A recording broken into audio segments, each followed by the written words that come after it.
연합회에 가서 말씀을 설교는 하진 않았는데 제가 권면인가 뭐 이렇게 순서가 주어져서 여전도 회원들한테 제가 꿈에 대한 이야기를 조금 했다가 직접적이진 않지만 제가 욕을 실컷 먹은 적이 있습니다. 다 늙은 사람한테 무슨 꿈 이야기를 하느냐고. 아마 그래서 그 다음에는 제가 그 자리 이제 하여튼 초청을 못 받았는데 꿈 어떻게 보면 공동체가 우리가 공동체를 이루어서 교회를 이루어서 그 구성원들이 해야 될 일, 그건 어떻게 보면 그 공동체의 꿈을 함께 공유하는 거라고 생각합니다. 특히 오늘 이제 1, 2 여전도의 헌신 예배인데 그 꿈이 물론 본인이 그 꿈을 위해서 헌신하고 이렇게 되지 않을 수는 있습니다. 그러나 이렇게 보호막이 되는 그 꿈을 위해서 공동체가 이룰 수 있는 향하고 있는 그 꿈을 이루기 위해서 어머니의 배와 같은 역할을 꿈을 함께 더불어 꾸면서 기도하면서 그렇게 하는 것이 어떻게 보면 오늘 1, 2 여전도의 헌신 예배라고 하는데 그 꿈이 그 어떤 주어진 말씀이 아닌가. 오늘 제가 드리려고 하는 말씀의 어떤 내용도 그런 내용입니다. 제가 섬기고 있는 그 마산 결핵병원에 결핵 환우들의 문제가 뭐냐면 이분들은 꿈이 없습니다. 꿈이 없다는 이야기가 별 어떤 의미로 그냥 무덤덤하게 이렇게 들릴 수 있는데 꿈이 없다는 것은 사실 죽었다는 이야기입니다. 사실 모교에 와서 제가 너무 감격스럽기도 하고 또 성도님들도 저를 바라보는 예사롭지 않다는 느낌을 받습니다. 근데 제가 섬기고 있는 그 베델교회는 같이 예배를 드리면 눈을 안 마주치십니다. 마음을 닫고 있어요. 꿈이 없다는 거예요. 그냥 그렇게 무의미하게 예배를 이렇게 드린다라고 이렇게 보십니다. 왜 이들이 이럴까? 그 이제 조금 더 이제 원칙적인 이야기를 하면 이렇게 결핵에 대한 이야기를 좀 하겠습니다. 한 해 동안 우리나라에서 발병하는 결핵 환자 숫자가 약 4만 명 정도가 됩니다. 4만 명. 결코 적은 숫자가 아닙니다. 거기에서 약 5%가 당장은 아니지만 결핵이라는 원인으로 사망을 합니다. 약 2,300명 정도가. 우리나라 사망 원인의 11위 혹은 12위에 해당하는 그런 꽤 높은 수치입니다. OECD 국가 중에서 사망률이나 발병률이 1위이기도 합니다. 그래서 선진국은 우리나라를 후진국으로 이렇게 보는 이유 중에 하나가 결핵 때문에 그렇다라고 이야기를 하기도 합니다. 그리고 또 제가 섬기고 있는 결핵병원은 그런 환우들 중에서도 또 문제가 있는 분들만 오십니다. 조금 극단적으로 이야기를 하면 이제 내 인생은 끝났구나. 더 이상 희망이 없어. 나는 이제 죽어야 되는데 어디서 죽지? 그나마 이제 좀 괜찮은 곳이 이 병원이겠다 해서 오시는 분들이 대부분이십니다. 상당수이십니다. 그러다 보니까 이분들하고 같이 예배를 드리면 아까 전에 공허하다고 말씀을 드렸는데 한 번씩 저도 이제 설교를 하면 우리 성도님들 은혜를 받습니다. 눈빛이 변합니다.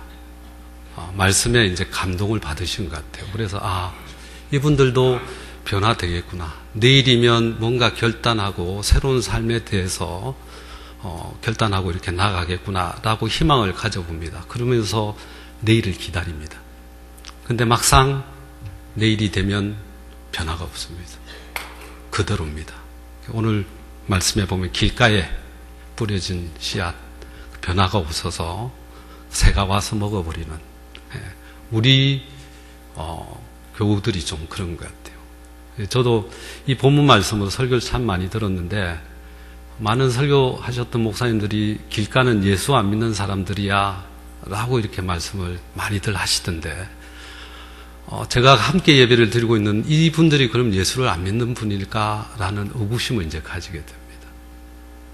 그렇지는 않은데 그래도 와서 예배를 드리는데 그런데 왜 길가와 같이 되었을까? 왜 변화가 없을까? 그들 마음에 너무너무 많은 상처가 있어서 그렇다는 생각을 하게 됩니다. 첫 번째는 가족으로부터의 버림받음입니다. 물론 원인은 자기에게 있습니다. 우리 결핵 환우들이 대부분 사실 알코올 중독자들입니다. 혹시 알코올 중독자들과 혹시 생활해 보셨습니까? 정말 힘듭니다. 답이 없습니다. 그래서 그 가족들도 그런 원인으로 인해서 이혼을 했을 겁니다. 근데 결과적으로 상처를 받는 건 또 누구냐? 본인이라는 겁니다. 원인은 자기가 분명히 제공을 했습니다. 그렇지만 또 그것 때문에 자기가 또 상처를 받는 것. 가장 기본적으로 인정받고 지지받아야 될, 자기를 지지해줘야 될 가족들이 있어야 자기도 뭔가 할 수 있는데 그런 가족을 잃어버린 것, 함께 할 사람이 없다는 것, 그게 마음의 상처가 됩니다. 그러니까 그 마음의 상처가 결국 마음문을 닫게 한다는 것. 또 하나의 상처는 국가로부터, 어떤 공동체로부터 어떤 그런 버림받음일 수 있는데, 우리나라가 요즘 복지에 대한 이야기를 참 많이 합니다. 그래서 복지 웬만한 사람이면 다 받을 수 있는 것처럼, 그런 시대인 것처럼 이야기를 합니다. 근데 결핵 환자들은 사실 국가로부터 지원받는 그런 지원이나 그런 정책이 없습니다. 가장 국민을 기본적으로 보호해줘야 될 그런 집단인 이 국가가 사실은 결핵 환자들에 대한 배려가 없다는 것. 그게 또 다른 상처이기도 합니다. 또 하나의 상처는 본인 스스로의 어떤 마음에서의 상처인데, 결핵은 그 전염병입니다. 그걸 누가 잘 아냐? 본인이 잘 압니다. 사람이 사회적 관계를 이렇게 맺으면서 이렇게 살아야 됩니다. 이 사회적 관계라니까 좀 딱딱한데 쉽게 말하면 사랑을 하면서 살아야 됩니다. 근데 그 사랑을 하면서 살아야 되는데 결핵 환자들은 본인이 전염병이 가지고 있기 때문에 사랑할 수 있는, 어떻게 보면 전염될 것에 대한 우려 때문에 스스로가 마음문을 닫고 사는 거예요. 쉽게 말하면 사랑을 하지 않으면서 살려고 마음을 먹고 사는 겁니다. 그러다 보니까 그것이 결국 또 다른 상처로 그 마음에 작용을 하게 되고, 그런 여러 가지 상처들이 그 마음을 딱딱한 길가와 같이 만든다는 것입니다. 그러다 보니까 이들 마음에는 그 어떤 말씀, 위로, 그런 것들이 의미가 없습니다. 길가와 같이. 시멘트 위에 식물이 자라기가 참 어렵죠, 그죠? 그게 지금 우리 결핵 환자들의 현 모습입니다. 조금 이제 말씀을 통해서 위로가 되는 것은, 이 가나안 지역의 농사 방법은 우리나라의 농사 방법과는 좀 다르답니다. 우리는 좋은 땅에만 씨를 뿌립니다. 근데 가나안 지역은 농부가 임의로 씨앗을 뿌립니다. 그것이 좀 표현에 따라서 좀 다를 수 있긴 한데, 길가에 떨어지기도 하고 돌밭에 떨어지기도 하고 혹은 가시떨기 밭에 떨어진다는 겁니다. 그리고 난 다음에 농부가 밭을 가는 겁니다.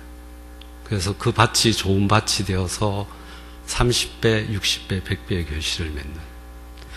지금 어떻게 보면 우리 결핵 환자들 마음의 상태는 길가. 농부가 와서 밭을 갈아줘야 돼. 하나님께서 그들의 마음밭을 가실 거라고 생각하는데, 문제는 하나님께서 직접 하시는 것이 아니라 사람들의 손을 통해서 하시는 것 같고, 그런 어떤 관심과 사랑이 이렇게 베풀어질 때 그들의 마음이 바뀌어져서 30배, 60배, 100배의 결실을 맺을 거라는 것. 지금 어떻게 보면 그들의 마음이 바뀌어질 수 있도록 밭을 가는 것, 어린 씨앗이 그렇게 싹을 틔우고 하나의 그런 모가 될 수 있는 그런 환경, 온실과 같은 어떤 그런 보호막, 그것이 어떻게 보면 공동체의 역할일 수 있고요. 오늘 이제 헌신 예배를 드리는 1, 2 여전도회가 해야 될 일이 어떻게 보면 그런 일들, 보호해주고 기도하는. 그래서 그 공동체가 젊은 친구들이 꿈꾸는 그 일 아니면 공동체가 함께 꿈꾸는 그 일을 위해서 묵묵히 함께 기도할 때 그 기도의 제목들이 서서히 싹을 틔우고 그렇게 자랄 수 있도록 하는 것. 구독교회 같은 경우는 1, 2 여전도회가 있어서 그런 일을 하지만 베델교회는 그런 소위 말하는 집단이 없습니다. 기도해 주실 분이. 그렇게 보호막 역할을 해줄 수 있는 분들이 안 계세요. 그러다 보니까 이들이 아무리 재활을 하려고 해도 노력하려고 해도 그 끝이 실패일 수밖에 없는 이유이기도 합니다. 그래서 이 일에 우리 구독교회 성도님들이 함께 기도해 주시길 원합니다.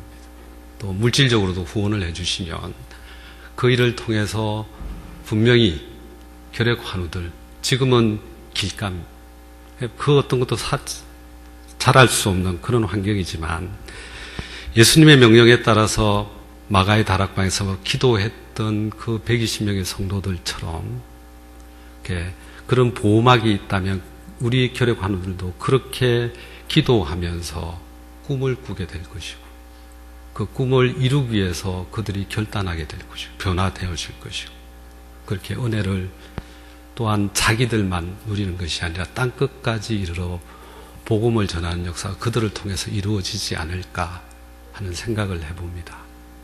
오늘 조금 그렇긴 하지만 조금 하나 더 붙이면 제가 사실 이건 좀 개인적인 이야기일 수 있는데 저희들이 후원을 통해서 결핵 환우들을 섬기고 있습니다.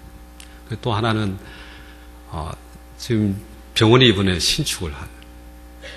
그러면서 교회가 좀 뜯겼습니다. 교회도 건축을 해야 됩니다. 구독교회도 건축 빚이 많다고 들었는데 죄송하지만 여러분들이 했던 그 건축 비용이 한 100분의 1 정도 저희 예산을 생각합니다. 그렇기 때문에 그 100분의 1에 2%만 감당을 해주셨으면 하는 바람이 있습니다. 그 2%의 의미는 아시죠? 네. 목사가 진화론을 이야기하기는 좀 그렇긴 한데 열성인자하고 우성인자를 가진 이 두 집단이 하나는 멸망하고 하나는 살아남는다는 것이 이 진화론자들의 주장이거든요. 이론상 그렇습니다. 그런데 이 열성인자하고 우성인자를 가진 사람의 차이가 불과 2%의 차이랍니다. 그래서 그 2% 때문에 누구는 살아남고 그 2% 때문에 누구는 죽는다는 겁니다. 이게 진화론자들의 이야기입니다. 그런데 2%라는 것이 사실 우리의 삶에 있어서 그게 사실 조금만 신경 쓰면 그 2%를 감당하게 돼요. 그러면 소위 말해서 진화론자들 말하면 성공할 수 있는 조건이 된다는 겁니다. 그래서 저희들이 꿈꾸는 것, 우리 구독교회 성도님들이 함께 꿈꾸어 주셨으면 하고 그 꿈꾼 것에 대해서 자기가 직접 하지는 않지만 보호막이 되어서 그 일을 할 수 있도록 장을 열어주는 것, 그것이 참 중요하다는 것. 그것이 어떻게 보면 우리가 마음속에 꿈꾸는 것, 우리 마음속에 말씀에 의해서 변화되는 것, 그것과 연결되어진다는 것 한번 좀 생각하시고요. 우리 성도님들, 우리 결핵 환우들을 위해서 많이 여러분들 마음에 품고 기도해 주셨으면 합니다. 이제 제가 기도를 하고 우리 전태식 선교사님 나와서 찬양하실 건데 여러분들 많은 은혜 받으십시오. 그리고 그 받은 은혜 부스러기 함께 나누어 주시면 감사하겠습니다. 잠깐 기도하겠습니다. 사랑하는 주님 감사합니다. 저희들을 사랑하여 주심을 감사합니다. 저희들을 하나님의 자녀로 택하여 주심을 감사합니다.